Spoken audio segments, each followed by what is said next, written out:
जीवन केबे खुशी केते दुख से सुख दुख को नहीं बंचिबाकू हुए हेले एमिति समय आसे दुख जमा मन बढ़ाएनी चली जीवन से प्रसंग को नहीं कवि शरत कुमार दास कलम आउ एक सुंदर कविता कवितार शीर्षक दुख एबे खिली खिली बंधु गाँव किए कहला दुखर घर न थाए हेले सेठी से रहे नहीं तरतर होई बाहरी आसे सूट बूट रे दल बल नहीं पहुंची जाए बंधु गाँव बंधु पलंक लोटी पड़ी थांती मल्लीफूलर बास्नारे बंधु पत्नी तीअण राधु थांती सुवन कड़ई रे मधुर संगीत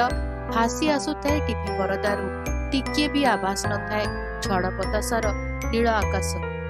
बंधुक साथी रे हाथ मेलऊ मेलऊ दुख हसी दिए छाड़ीटीए मन खोला हस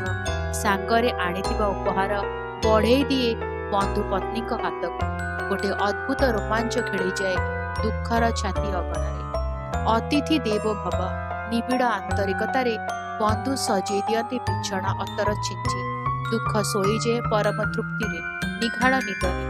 ऋतु परे ऋतु जाए बदली जाए कैलेंडर पृष्ठा दुख जमा मन बढ़ाएनी उठी आसवाकू कुसुम कोमल सज्जारू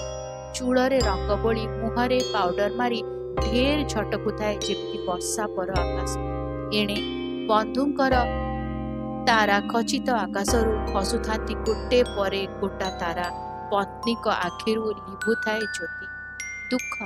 आहुरी किरिकिरी होई हसी उठे मिछ लुह गड़े कहे हे बंधु तुमको एकुटिया छाड़ी केमिति चली जीवी ए झड़ वर्षा राति कविताटी केमती लगिला भल लगिला ना जदि भल लगिला तो कौन करेंगे जानी वीडियो टिके लाइक करदेबा आम को भल लगे वीडियो को अन्य मन सहित शेयर करूँ चैनल को सब्सक्राइब कर बेल आइकन प्रेस कर ऑल नोटिफिकेशन को ऑन रखि था